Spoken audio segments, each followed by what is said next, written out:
नमस्कार दोस्तों, आज मैं आपको बताने वाला हूं एक ऐसी घटना जिसमें एक लड़की अपनी ही शादी की खरीदारी करने जा रही थी। अपने भाई के यहाँ जो दिल्ली में रहता था, अचानक रास्ते में उसे एक कार मिलती है।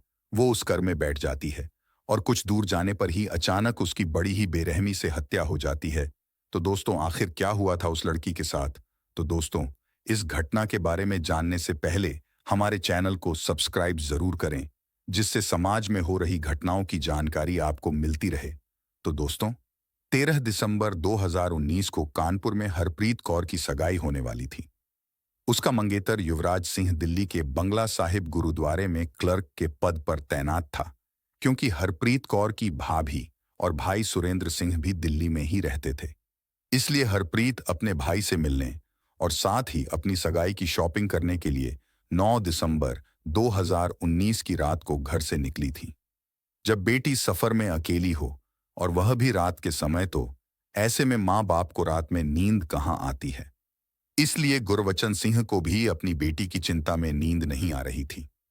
उन्होंने हरप्रीत कौर का हालचाल जानने के लिए रात 12 बजे बेटी को फोन किया, लेकिन उसका फोन स्विच ऑफ था।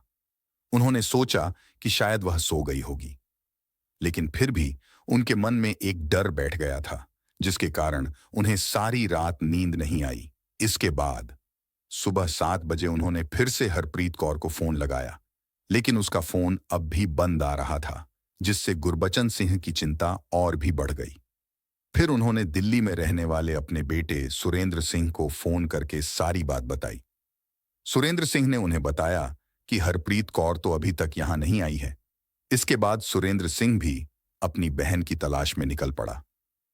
सुरेंद्र सिंह सबसे पहले नई दिल्ली रेलवे स्टेशन पहुंचा, क्योंकि श्रम शक्ति एक्सप्रेस नई दिल्ली रेलवे स्टेशन तक ही आती है। वहां पर उसने स्टेशन का हर प्लेटफॉर्म छान मारा, लेकिन उसे वहां हरप्रीत कौर कहीं भी दिखाई नहीं दी। इसके बाद उसने वेटिंग रूम में भी चेक किया, लेकिन हरप्रीत कौर वहां पर भी नहीं थी। सुरेंद्र सिंह ने सोचा कि हो सकता है हरप्रीत अपने मंगेतर युवराज सिंह के पास चली गई हो। इसलिए सुरेंद्र सिंह ने तुरंत हरप्रीत के मंगेतर युवराज को फोन किया। उसने युवराज से पूछा कि हरप्रीत रात तुम्हारे पास तो नहीं आई। युवराज ने बताया कि नहीं, हरप्रीत मेरे पास तो नहीं आई।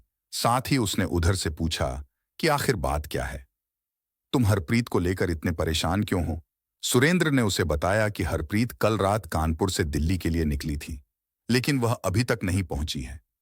उसने कहा कि मैंने स्टेशन का चप्पा चप्पा छान मारा है, लेकिन हरप्रीत कहीं भी नहीं मिल रही है। इस पर युवराज ने कहा कि तुम परेशान मत होना, मैं भी तुम्हारे पास आ रहा हूं। और फिर कुछ ही देर में युवराज भी नई दिल्ली रेलवे स्टेशन पर पहुंच गया। वह भी सुरेंद्र के साथ हरप्रीत को ढूंढने लगा। उन दोनों ने नई दिल्ली स्टेशन का हर एक कोना छान मारा, लेकिन फिर भी हरप्रीत का कुछ अता पता नहीं चला। साथ ही सुरेंद्र सिंह अपने पिता गुरुवचन को भी पल पल की जानकारी दे रहा था। और जब हरप्रीत को ढूंढते ढूंढते सुबह से शाम हो गई, तो पिता गुरबचन सिंह परेशान हो गए। इसके बाद वो कानपुर रेलवे स्टेशन पर स्थित जीआरपी पुलिस स्टेशन पहुंचे और वहां उन्होंने थाना प्रभारी को अपनी बेटी के लापता होने की बात बताते हुए बेटी हरप्रीत की गुमशुदगी की रिपोर्ट दर्ज करने को कहा। लेकिन थाना प्रभारी ने गुरबचन सिंह की बात को गंभीरता से नहीं लिया, बल्कि उन्होंने उल्टा यह कहकर उन्हें वापस भेज दिया कि आपकी बेटी जवान है, इसीलिए हो सकता है वह किसी दोस्त के साथ घूमने के लिए निकल गई हो। आप 1-2 दिन इंतजार करो, अगर फिर भी ना लौटे तो फिर हम गुमशुदगी की रिपोर्ट दर्ज करेंगे। गुरबचन सिंह बेचारे दुखी मन से वापस अपने घर आ गए। गुरबचन सिंह और उनकी पत्नी गुरप्रीत कौर ने रात भी आंखों में ही काट दी। इधर गुरबचन सिंह की जवान बेटी के गायब होने की खबर कई गुरुद्वारों द्वारा वहां पूरे सिख समुदाय में फैल चुकी थी, जिसके चलते उनके घर पर लोगों की भीड़ जुटने लगी थी। इसके बाद गुरबचन सिंह अपने साथ कुछ लोगों को लेकर 11 दिसंबर 2019 को दोपहर के समय एक बार फिर से कानपुर जीआरपी पुलिस स्टेशन पहुंचे और इस बार लोगों के दबाव में जीआरपी पुलिस ने हरप्रीत कौर की गुमशुदगी की रिपोर्ट दर्ज कर ली। इसके बाद गुरबचन सिंह और साथ में आए लोगों ने पुलिस से रेलवे स्टेशन के सीसीटीवी की फुटेज दिखाने को कहा, लेकिन पुलिस ने बहाना बनाते हुए फुटेज दिखाने से इनकार कर दिया, लेकिन जब हद से ज्यादा दबाव बनाया गया तो फिर पुलिस ने फुटेज दिखाई। सीसीटीवी फुटेज में हरप्रीत कौर स्टेशन की कैंट साइट से बाहर निकलते हुए दिखाई दे रही थी, लेकिन उसके बाद यह पता नहीं चल सका कि वह बाहर निकलकर कहां गई। यानी इसका मतलब यह था कि हरप्रीत कौर दिल्ली गई ही नहीं थी, वह कानपुर रेलवे स्टेशन से ही वापस बाहर निकल गई थी, क्योंकि गुरबचन सिंह जवाहर नगर में रहते थे और यह मोहल्ला थाना नसीराबाद के अंतर्गत आता है। इसलिए शाम 5 बजे वजीराबाद पुलिस स्टेशन पहुंचे। उस समय थाना प्रभारी मनोज रघुवंशी पुलिस स्टेशन में ही मौजूद थे। गुरबचन सिंह ने उन्हें अपनी बेटी के लापता होने की बात बताई तो थाना प्रभारी ने तुरंत गुरबचन सिंह की बेटी हरप्रीत कौर की गुमशुदगी की रिपोर्ट दर्ज कर ली। साथ ही थाना प्रभारी ने उनकी बेटी को तलाशने में हर संभव कोशिश करने का आश्वासन दिया। इधर 13 दिसंबर की दोपहर 3 बजे कानपुर के ही थाना महाराजपुर की पुलिस को हाईवे के किनारे पर झाड़ियों में एक लड़की का शव पड़े होने की सूचना मिलती है। सूचना मिलते ही थाना प्रभारी AK सिंह पुलिस टीम के साथ घटनास्थल पर पहुंच गए। उन्होंने घटनास्थल और शव का मुआयना किया, जिससे लग रहा था कि मृतका की उम्र 22 साल के आसपास रही होगी। उसकी लाश को देखने से लग रहा था कि शायद उसकी हत्या कई दिन पहले कहीं और करके उसके शव को वहां लाकर फेंक दिया गया था। मृतका के शरीर पर ना किसी तरह की मारपीट और ना ही कोई जख्म का निशान था, जिससे यही लग रहा था कि उसकी हत्या गला दबाकर की गई होगी। उसके पास ऐसी कोई चीज भी नहीं मिली जिससे उसकी पहचान हो सके। इसके बाद थाना प्रभारी ने एक लड़की का शव पाए जाने की सूचना वायरलेस के जरिए कानपुर शहर और देहात के सभी थानों को दे दी, ताकि मृतका की पहचान हो सके। और जब यह सूचना नसीराबाद थाना प्रभारी मनोज वंशी को मिली तो तुरंत उनका माथा ठनका, क्योंकि उनके पास भी एक दिन पहले 22 वर्षीय हरप्रीत कौर की गुमशुदगी की रिपोर्ट दर्ज हुई थी। इसलिए उन्होंने आनन फानन में हरप्रीत कौर के पिता गुरु वचन सिंह को थाने में बुलाया। फिर वह उन्हें साथ लेकर महाराजपुर पहुंच गए। गुरबचन सिंह उस लाश को देखते ही रोने लगे, क्योंकि वह शव उनकी बेटी हरप्रीत का ही था। हरप्रीत की हत्या किए जाने की सूचना जब उनके घर वालों को मिली तो उनके घर में कोहराम मच गया। उसकी मां, बहन, भाई और अन्य परिजन भी घटनास्थल पर पहुंच गए। इसके बाद थाना प्रभारी ने हरप्रीत कौर की हत्या की सूचना अपने वरिष्ठ अधिकारियों को दी और फिर कुछ ही देर में SSP अनंत देव तिवारी और SP अपर्णा गुप्ता भी घटनास्थल पर पहुंच गई, जिसके बाद मौका वारदात से सबूत जुटाए जाने लगे। खोजी कुत्ता शव को सूंघने के बाद राधाकृष्ण मुन्नी देवी महाविद्यालय की ओर भागता हुआ गया, लेकिन फिर कुछ दूर जाकर कुत्ता भी वापस आ गया। यानी खोजी कुत्ते से भी इस हत्या से जुड़ा कोई सुराग नहीं मिला। इसके बाद पुलिस ने हरप्रीत के शव को पोस्टमार्टम के लिए हॉस्पिटल भिजवा दिया। इधर 13 दिसंबर 2000 को जब हरप्रीत कौर हत्याकांड की खबर अखबारों में छपी तो सिख समुदाय के लोगों का गुस्सा बढ़ गया, जिसके चलते सुबह ही लोग पोस्टमार्टम हाउस पहुंचने लगे थे और देखते ही देखते दोपहर 12 बजे तक पोस्टमार्टम हाउस पर भारी भीड़ जमा हो गई। लोगों में पुलिस की लापरवाही के प्रति गुस्सा था, इसलिए पुलिस के विरोध में नारेबाजी शुरू हो गई। यह देखकर थाना प्रभारी मनोज रघुवंशी के हाथ पांव फूल गए। इसीलिए उन्होंने इस घटना की जानकारी आला अधिकारियों को दी, जिसके बाद पुलिस के वरिष्ठ अधिकारी भी पोस्टमार्टम हाउस पहुंच गए। मृतका के पिता गुरबचन सिंह ने आरोप लगाया कि पुलिस ने बेहद लापरवाही की है। अगर पुलिस सक्रिय होती तो शायद आज उनकी बेटी जिंदा होती। वह थानों के चक्कर लगाते रहे, लेकिन पुलिस ने उनकी एक ना सुनी। खैर, 3 डॉक्टरों के एक पैनल ने हरप्रीत कौर का पोस्टमार्टम किया। पोस्टमार्टम के बाद हरप्रीत के शव को जवाहर नगर गुरुद्वारा लाया गया।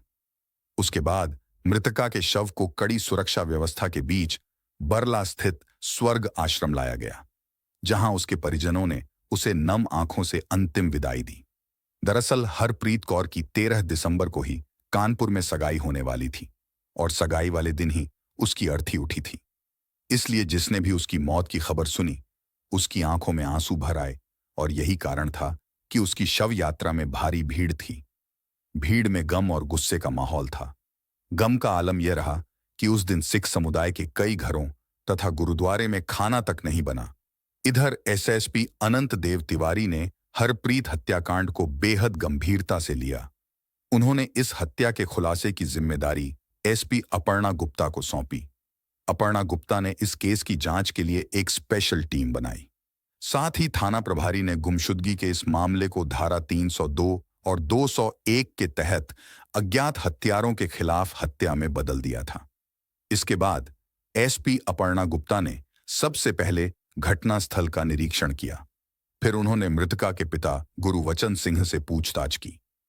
गुरबचन सिंह ने बताया कि उन्होंने अपनी बेटी हरप्रीत कौर का रिश्ता दिल्ली के बंगला साहिब गुरुद्वारे में क्लर्क के पद पर तैनात युवराज सिंह के साथ किया था और 13 दिसंबर को उसकी सगाई होने वाली थी। इसलिए वह खरीदारी करने के लिए 9 दिसंबर को कानपुर से दिल्ली जाने के लिए रेलवे स्टेशन पर पहुंची थी। थाना प्रभारी ने गुरबचन सिंह से पूछा कि हरप्रीत का मंगेतर युवराज कहाँ है? क्या वह तुमसे मिलने तुम्हारे घर आया था? इस पर उन्होंने बताया कि नहीं, वह हरप्रीत की मौत की खबर सुनकर भी कानपुर नहीं आया। उन्होंने आगे कहा कि 12 दिसंबर को उससे हमारी फोन पर बात जरूर हुई थी, लेकिन उसके बाद से हमारा उससे कोई संपर्क नहीं हो पाया, क्योंकि अब युवराज का फोन भी बंद आ रहा है। गुरबचन सिंह की बात सुनकर थाना प्रभारी मनोज का माथा ठनका, और इसकी वजह यह थी कि जिसकी होने वाली पत्नी की हत्या हो गई हो और वह सूचना पाकर भी ना आए। यह बात थाना प्रभारी को भी खटक रही थी, और सबसे बड़ी बात यह कि उसने अपना मोबाइल फोन भी बंद कर लिया था। इन सब बातों से उन्हें लगा कि कुछ तो गड़बड़ है। हरप्रीत कौर घर से कानपुर रेलवे स्टेशन तक पहुंची थी, फिर वह स्टेशन से ही गायब हो गई थी। इसलिए पुलिस सबसे पहले जांच करने के लिए स्टेशन पर पहुंची। Kanpur railway station GRP police की मदद से एक बार फिर से सीसीटीवी फुटेज चेक किए गए तो हरप्रीत स्टेशन से कैंट साइड में बाहर जाते हुए दिखी। इसके बाद पुलिस ने रेल बाजार की हैरिसगंज क्षेत्र के सीसीटीवी फुटेज की जांच की तो इस फुटेज में 9 दिसंबर की रात 10 बजे हरप्रीत कौर के अलावा 3 अन्य लोग भी एक कार में बैठे हुए दिखाई दिए। पुलिस ने उनकी पहचान कराने के लिए वह फुटेज गुरबचन सिंह को दिखाई तो उन्होंने उनमें से एक युवक को तुरंत पहचान लिया, और वह युवक कोई और नहीं बल्कि हरप्रीत कौर का मंगेतर युवराज सिंह ही था। लेकिन उसके साथ दूसरे युवकों को वह नहीं पहचान सके। जैसे ही पुलिस के सामने युवराज सिंह नाम आया तो पुलिस ने युवराज और हरप्रीत के फोन नंबरों की कॉल डिटेल निकलवाई, जिससे पता चला कि 9 दिसंबर को युवराज और हरप्रीत के बीच कई बार बात हुई थी। हरप्रीत ने अपने मोबाइल फोन से उसे आखिरी मैसेज भी भेजा था, लेकिन उसने हरप्रीत से अपने एक दूसरे फोन नंबर से बात की थी। इसीलिए उससे पहले उसके फोन की लोकेशन 9 दिसंबर की रात को दिल्ली में ही दिखाई दे रही थी, और पुलिस को यह समझते देर नहीं लगी कि युवराज सिंह बड़ा शातिर दिमाग है और उसी ने अपने साथियों के साथ मिलकर अपनी मंगेतर हरप्रीत की हत्या की होगी। इसका पता लगाने के लिए पुलिस टीम 12 टोल प्लाजा पर पहुंची, क्योंकि यही रोड कानपुर शहर से दिल्ली और आगरा की ओर जाता है। और जब पुलिस टीम ने 12 टोल प्लाजा के सीसीटीवी फुटेज देखे तो पुलिस यह देखकर हैरान रह गई कि दिल्ली के नंबर की एक टैक्सी वैगन आर कार ने 7 घंटे में 4 बार टोल प्लाजा को इधर से उधर क्रॉस किया था। 9 दिसंबर की रात 8:30 बजे वह टैक्सी कानपुर शहर आई और रात 12:30 पर वह कार वापस दिल्ली की ओर चली गई, और फिर 45 मिनट बाद वही कार फिर से वापस कानपुर आई। इसके बाद रात 3:30 पर वह कार 12 टोल प्लाजा से होते हुए वापस दिल्ली की ओर चली गई। इसके बाद पुलिस ने उस कार के नंबर की जानकारी आरटीओ ऑफिस को दी तो वहां से पता चला कि यह कार तरसिक्का निवासी सुखविंदर सिंह के नाम पर रजिस्टर्ड है। साथ ही पुलिस ने एक अन्य संदिग्ध मोबाइल नंबर की जानकारी जुटाई तो पता चला कि वह नंबर अमृतसर जिले के जुगावा गांव निवासी सुखचैन सिंह का है, क्योंकि हरप्रीत कौर का मंगेतर युवराज सिंह भी इसी जुगावा गांव का रहने वाला था। इसलिए पुलिस आरोपियों की गिरफ्तारी के लिए दिल्ली और पंजाब रवाना हो गई। 15 दिसंबर 2019 को जब पुलिस की एक टीम युवराज सिंह को अरेस्ट करने के लिए दिल्ली में स्थित बंगला साहिब गुरुद्वारे पहुंची, लेकिन वहां से पता चला कि युवराज सिंह का असली नाम जुगराज सिंह है और वह 5 दिसंबर से ड्यूटी पर नहीं आ रहा है। युवराज सिंह जब गुरुद्वारे में नहीं मिला तो पुलिस ने युवराज सिंह और उसके दोस्त सुखचैन सिंह की तलाश में उसके गांव जुगावा में छापा मारा, लेकिन वह दोनों वहां पर भी नहीं मिले। उन दोनों का मोबाइल फोन भी बंद था, जिससे उनकी लोकेशन का भी पता नहीं चल पा रहा था। वह दोनों जब पुलिस के हत्थे नहीं चढ़े तो पुलिस को बहुत निराशा हुई, लेकिन फिर भी पुलिस ने हिम्मत नहीं हारी। इसके बाद पुलिस ने युवराज सिंह के दूसरे दोस्त तरसिक्का निवासी सुखविंदर सिंह के घर पर दबिश दी। सुखविंदर घर में ही था और वह चैन की नींद सो रहा था, लेकिन पुलिस ने उसे अरेस्ट कर लिया और हत्या में इस्तेमाल की गई। उसकी कार भी अपने कब्जे में ले ली। इसके बाद पुलिस सुखविंदर को कानपुर लेकर आ गई, जहां एसपी अपर्णा गुप्ता और संयोगिता अंजलि ने थाना नसीराबाद में सुखविंदर से हरप्रीत कौर की हत्या के बारे में कड़ाई से पूछताछ की तो वह टूट गया। सुखविंदर ने बताया कि हरप्रीत कौर की हत्या की साजिश उसके मंगेतर युवराज सिंह उर्फ जुवराज सिंह ने अपने गांव के दोस्त सुखचैन सिंह के साथ मिलकर रची थी और हत्या में वह खुद भी शामिल था। सुखविंदर ने बताया कि दिल्ली में वह अपनी कार को टैक्सी के रूप में चलाता है। इसके बाद पुलिस पूछताछ में जो कहानी सामने आई वह प्यार में धोखा खाई एक लड़की की मौत की सनसनीखेज कहानी है। दरअसल भाई बहनों में हरप्रीत कौर सबसे छोटी थी। हरप्रीत जितनी सुंदर थी वह पढ़ने में भी उतनी ही तेज थी। उसने ग्रेजुएशन तक की पढ़ाई की थी। हरप्रीत कौर का एक भाई सुरेंद्र दिल्ली के चांदनी चौक में अपने परिवार के साथ रहता था, इसलिए हरप्रीत का अपने भाई और भाभी के घर पर आना जाना होता रहता था। भाई के घर रहने के दौरान कभी कभी वह मथा टेकने बंगला साहिब गुरुद्वारा भी चली जाती थी। इसी तरह एक बार हरप्रीत अपने माता पिता के साथ बंगला साहिब गुरुद्वारा अपने दूसरे भाई महेंद्र के लिए लड़की देखने गई और यहीं पर उसकी मुलाकात युवराज सिंह से हुई। पहली ही नजर में वह दोनों एक दूसरे को पसंद करने लगे। इसके बाद उन दोनों की अक्सर मुलाकातें होने लगीं। बाद में मुलाकातें प्यार में बदल गईं और वह दोनों एक दूसरे को हद से ज्यादा प्यार करने लगे। प्यार परवान चढ़ा तो उन दोनों ने शादी करने का फैसला कर लिया। युवराज सिंह मूल रूप से पंजाब के अमृतसर जिले के गांव दुगावा का रहने वाला था और वह पहले ही शादीशुदा था। साथ ही वह एक बच्चे का बाप भी था। उसका परिवार तो गांव में ही रहता था, लेकिन वह दिल्ली में स्थित बंगला साहिब गुरुद्वारे में रहता था। उसके माँ बाप भी गुरुद्वारे में सेवादार थे। वह महीनों महीनों गुरुद्वारे में रहते थे। उसने जानबूझकर हरप्रीत कौर से अपनी पहचान, अपना नाम और शादी वाली बात छुपाई थी। इधर युवराज सिंह के प्यार में हरप्रीत ऐसी अंधी हो चुकी थी कि वह उसे शादी करने के सपने संजोने लगी थी। युवराज सिंह भी हरप्रीत से प्यार का ऐसा दिखावा करता था जैसे वह उससे बहुत प्यार करता है, और उसने हरप्रीत को भी यह पता नहीं चलने दिया कि वह शादीशुदा है और एक बच्चे का बाप भी है। हरप्रीत जब तक अपने भाई के घर दिल्ली में रहती थी तो वह युवराज के साथ मिला करती थी, और जब वह वापस कानपुर अपने घर आती थी तो मोबाइल फोन पर वह दोनों घंटों घंटों बातें करते रहते थे। हालांकि हरप्रीत ने अपने माता पिता को भी अपने और युवराज के प्यार के बारे में बता दिया था। साथ ही उसके भाई सुरेंद्र को भी उन दोनों के प्यार के बारे में पता चला, और फिर एक दिन जब सुरेंद्र सिंह का दिल्ली में एक्सीडेंट हुआ तो तब हरप्रीत अपने माँ बाप के साथ भाई को देखने के लिए दिल्ली आई।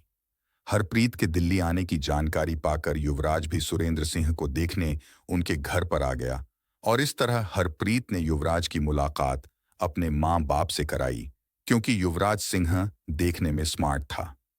इसीलिए गुरबचन सिंह ने उसे अपनी बेटी के लिए पसंद कर लिया था। साथ ही उन्होंने उसी समय युवराज सिंह को शगुन भी दे दिया। लेकिन फिर कुछ दिनों बाद युवराज का छल और झूठ खुलकर सामने आ गया। हरप्रीत को पता चला कि युवराज शादीशुदा और एक बच्चे का बाप है। इस बात को लेकर हरप्रीत और युवराज के बीच बहुत झगड़ा हुआ, लेकिन फिर युवराज ने उससे माफी मांग ली और समझा बुझाकर हरप्रीत को शांत करा दिया। हरप्रीत कौर युवराज के प्यार में इतनी आगे निकल चुकी थी कि अब उसके लिए वापस लौटना मुमकिन नहीं था। इसलिए युवराज की हकीकत जानने के बाद भी वह उससे शादी करने के लिए अड़ी रही।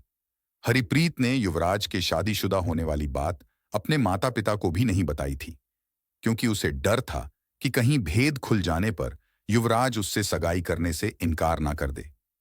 इसलिए वह युवराज पर जल्दी सगाई करने का दबाव बनाने लगी थी। उसने अपने माता पिता पर भी जल्दी ही सगाई की तारीख तय करने का दबाव बनाया। इधर दबाव के चलते युवराज सिंह भी सगाई करने को तैयार हो गया। हरप्रीत के मां बाप ने सगाई की तारीख 13 दिसंबर 2019 तय कर दी और यह तय हुआ कि जवाहर नगर कानपुर गुरुद्वारा में उन दोनों की सगाई की जाएगी। इसके बाद वह अपनी बेटी की सगाई की तैयारियों में जुट गए। युवराज हरप्रीत कौर से प्यार तो करता था, लेकिन वह सगाई नहीं करना चाहता था, क्योंकि सगाई से उसकी जिंदगी तबाह हो सकती थी। उसने हरप्रीत से कई बार सगाई का विरोध भी किया था, लेकिन हरप्रीत ने उसे यह धमकी देकर उसका मुंह बंद कर दिया था कि वह सारी बात बंगला साहिब गुरुद्वारा और उसके परिवार में सार्वजनिक कर देगी, जिससे उसकी नौकरी भी चली जाएगी और उसके परिवार में झगड़े भी शुरू हो जाएंगे। हरप्रीत की इस धमकी के चलते वह उससे सगाई के लिए राजी तो हो गया था, लेकिन वह किसी भी कीमत पर हरप्रीत से सगाई नहीं करना चाहता था। और जैसे जैसे सगाई की तारीख नजदीक आती जा रही थी, वैसे वैसे युवराज की चिंता भी बढ़ती जा रही थी। इसलिए उसने इस टेंशन से छुटकारा पाने के लिए अपनी प्रेमिका हरप्रीत कौर को ठिकाने लगाने का प्लान बनाया। इस योजना में उसने अपने गांव के ही एक दोस्त सुखचैन सिंह और दिल्ली के दोस्त सुखविंदर सिंह को 1-1 लाख देने का वादा कर अपने साथ शामिल कर लिया था। सुखविंदर दिल्ली में पांडव नगर के पास गणेश नगर में रहता था। उसके पास वैगनार कार थी, जिसे वह दिल्ली में टैक्सी के रूप में चलाता था। हत्या की योजना बनाने के बाद युवराज हरप्रीत कौर और उसके माता पिता से अच्छी तरह बातें करने लगा था, ताकि उन्हें किसी तरह का कोई शक ना हो। इसी बातचीत के दौरान युवराज सिंह को पता चला कि हरप्रीत 9 दिसंबर को अपने भाई से मिलने और खरीदारी करने के लिए अपने घर कानपुर से दिल्ली आएगी। युवराज सिंह ने 9 दिसंबर की रात ही उसे ठिकाने लगाने का सोचा। उसने इस बात की जानकारी अपने दोस्तों को भी दे दी। इसके बाद 9 दिसंबर 2019 की सुबह 11 बजे युवराज सिंह, सुखचैन सिंह, सुखविंदर सिंह की कार में दिल्ली से कानपुर के लिए निकल गए। युवराज सिंह ने अपना मोबाइल फोन घर पर ही छोड़ दिया था, ताकि उसकी लोकेशन ट्रेस ना हो सके, लेकिन रास्ते में वह अपने दोस्त सुखचैन सिंह के फोन से हरप्रीत और उसकी मां से बातें करता रहा। इसके बाद रात को 8:30 पर उनकी कार ने 12 टोल प्लाजा क्रॉस किया और फिर 9:30 बजे रेलवे स्टेशन से कैंट साइड में पहुंच गया। इधर हरप्रीत भी दिल्ली जाने के लिए कानपुर स्टेशन पहुंच गई थी और यह बात युवराज सिंह को भी पता थी। इसके बाद उसने फोन करके हरप्रीत कौर को स्टेशन के बाहर कैंट साइड की ओर बुलाया, लेकिन जब हरप्रीत उसे वहां देखकर चौंकी तो उसने कहा कि वो उसे ही लेने के लिए यहां आया है। इसके बाद हरप्रीत ने अपनी मां को फोन करके झूठी जानकारी दी कि उसका टिकट कंफर्म हो गया है। इसके बाद युवराज सिंह ने हरप्रीत को कार में बैठा लिया। फिर वहां से वह चारों गोविंद नगर आए। वहां पर उन्होंने एक होटल में खाना खाया। ठीक उसी समय युवराज ने चुपके से हरप्रीत की कोल्ड ड्रिंक में कोई नशीली दवाएं मिला दी। हरप्रीत ने कोल्ड ड्रिंक पी तो वह कार में आकर बेहोश हो गई। इसके बाद उनकी कार इटावा हाईवे की तरफ बढ़ गई और उन्होंने रात 12:30 पर टोल प्लाजा क्रॉस किया। इसके बाद चलती कार में ही युवराज और सुखचैन सिंह ने शराब पी। युवराज सिंह ने अपने दोस्तों को हरप्रीत कौर के साथ दुष्कर्म करने को भी कहा, लेकिन सुखचैन सिंह और सुखविंदर सिंह ने ऐसा करने से इनकार कर दिया और फिर लगभग 45 मिनट बाद वो कार फिर से कानपुर की तरफ वापस आई। उसने रात 1:19 पर फिर से टोल प्लाजा को क्रॉस किया। फिर वह कार कानपुर हाईवे पार करके महाराजपुर थाना क्षेत्र के तिवारीपुर गांव के पास पहुंची। वहां युवराज सिंह ने सुनसान जगह पर हाईवे के किनारे कार रुकवाई। इसके बाद बेहोशी की हालत में कार में बैठी हरप्रीत को युवराज सिंह ने दबोच लिया। सुखचैन सिंह और सुखविंदर सिंह ने हरप्रीत के पैर पकड़े और युवराज सिंह ने उसका गला घोंट दिया। उसकी हत्या करने के बाद उन तीनों ने मिलकर हरप्रीत की लाश को हाईवे के किनारे झाड़ियों में फेंक दिया। इसके बाद वह तीनों कार से दिल्ली की ओर निकल गए। उनकी कार ने रात 3:36 पर फिर से टोल प्लाजा को क्रॉस किया। इसके बाद दिल्ली पहुंचकर युवराज सिंह हरप्रीत के भाई सुरेंद्र सिंह के साथ हरप्रीत को तलाश करने का नाटक करता रहा और फिर 12 दिसंबर को पकड़े जाने के डर से वह फरार हो गया। उसने अपना मोबाइल फोन भी बंद कर लिया था। इधर सुखविंदर सिंह को पुलिस ने 17 दिसंबर 2019 को कानपुर कोर्ट में मजिस्ट्रेट के सामने पेश किया, जहां से उसे जेल भेज दिया गया। पुलिस मुख्य हत्यारोपी जुगराज और उसके दोस्त सुखचैन सिंह को अरेस्ट करने के लिए इधर-उधर खाक छानती रही और फिर 11 महीने के बाद यानी 22 नवंबर 2020 को वो दोनों पुलिस के हत्थे चढ़ गए। पुलिस ने जुगराज और उसके साथी को गुमटी गुरुद्वारा के पास से अरेस्ट कर लिया था। इसके बाद पुलिस ने उन दोनों को भी कोर्ट में पेश किया, जहां से उन्हें भी जेल भेज दिया गया। दोस्तों, इस घटना को सुनाने का उद्देश्य किसी को परेशान करना नहीं और न ही किसी का दिल दुखाना है। दोस्तों, मेरा कहना है आपको जागरूक करना।